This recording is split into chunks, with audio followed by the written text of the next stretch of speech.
మన ఇంట్లో సమస్యలు మన పక్కింటి వాళ్ళకి చెప్పామనుకో, తీర్థయ్య మనకు బాగా పరిచయస్తులు ఉంటారు, వాళ్ళకి ఫోన్ చేసి గంట వివరిస్తాం. తీర్థయ్య చాలా మందికి చెప్పుకుంటాం, తీర్థయ్య తెలుసా మనకి, వాళ్ళకి చెప్పుకుంటే మన బాధలన్నీ పోతాయి అని తెలుసా మన వాళ్ళకి చెప్పేటప్పుడే తెలుసు. వీళ్ళకి చెప్పడం వలన మన బాధ ఏమీ తీరం, మన బాధలన్నీ అలాగే ఉంటాయి, తెలుసా సంగతి. కానీ ఏం చేస్తాం, మన బాధ అంతా వాళ్ళ దగ్గర తీసుకెళ్ళి ఏం చేస్తాం, వెనక మొత్తం వాళ్ళ దగ్గర పోస్తాం తీసుకెళ్ళి. అవునా, మన ఇంట్లో సమస్యలన్నీ తీసుకెళ్ళి వాళ్ళ దగ్గరికి చేరుస్తాం. ఇక మన భారం తీరిపోయినట్టు ఉంటుంది. కానీ నిజంగా తీరిద్దా? మన ఇంట్లో సమస్యలు అలాగే ఉంటాయి.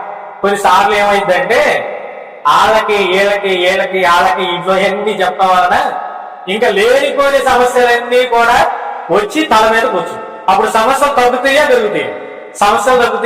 సమస్యలు తగ్గో పెరుగుతాయి. అంటే ఇప్పుడు మనం పెంచుకోవడానికి ప్రయత్నం చేస్తామా, దించుకోవడానికి ప్రయత్నం చేస్తాం? ఉన్న సమస్యల్ని పెంచుకోవడానికి ప్రయత్నం చేస్తున్నామా, ఆ సమస్యల్ని దించుకోవడానికి ప్రయత్నం చేస్తాం? మన సమస్యను ఎవరికన్నా చెప్తున్నాము అని అంటే ఖచ్చితంగా మనమే ఏం చేస్తున్నాము అంటే మన సమస్యని పెంచుకోవడానికి ప్రయత్నం చేస్తాం, దించుకోవడానికి ప్రయత్నం చేయండి. పరిష్కారం అయింది అక్కడ మనం చెప్పే చోట పరిష్కారం అయింది, ఆ సమస్య పరిష్కారం కాదు.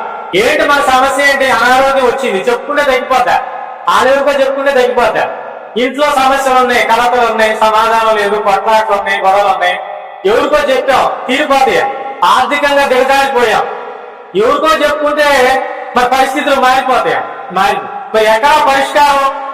దెబ్బ తగిలింది, నాకు దెబ్బ తగిలింది అందరికీ చూపిస్తున్నాం అనుకోండి.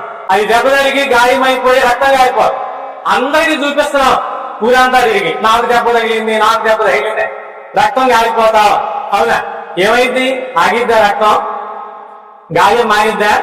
ఊరంతా చెప్పుకున్నాం, అందరికి చెప్తున్నాం, తెలిసిన వాళ్ళు అందరికీ చెప్తున్నాం, నాకు గాయమైంది. గాయం మారిపోద్దా? గాయం మారాలంటే ఏం చేయాలి? దెబ్బ తగిలిన వెంటనే డాక్టర్ దగ్గరికి వెళ్ళి వైద్యం చేయించుకోవాలి. వైద్యుల్ని సంపాదించి వైద్యం చేయించు. అప్పుడు ఏమైంది? వైద్యుల దగ్గరికి వెళ్ళామనుకో, వెంటనే ఏం చేస్తాడు? దాన్ని నీట్ గా శుభ్రం చేసి తర్వాత ఏం చేస్తాడు?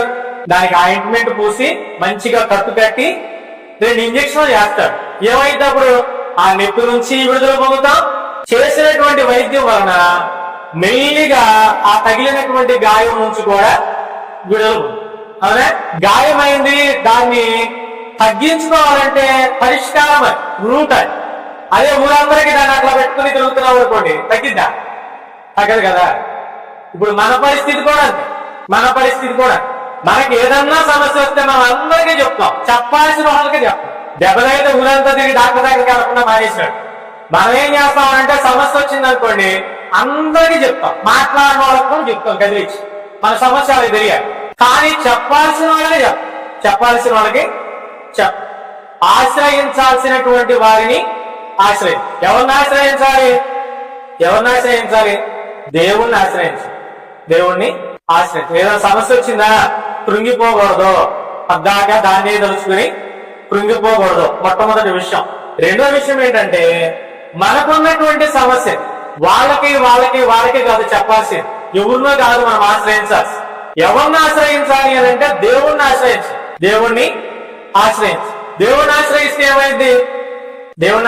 ఏమైంది?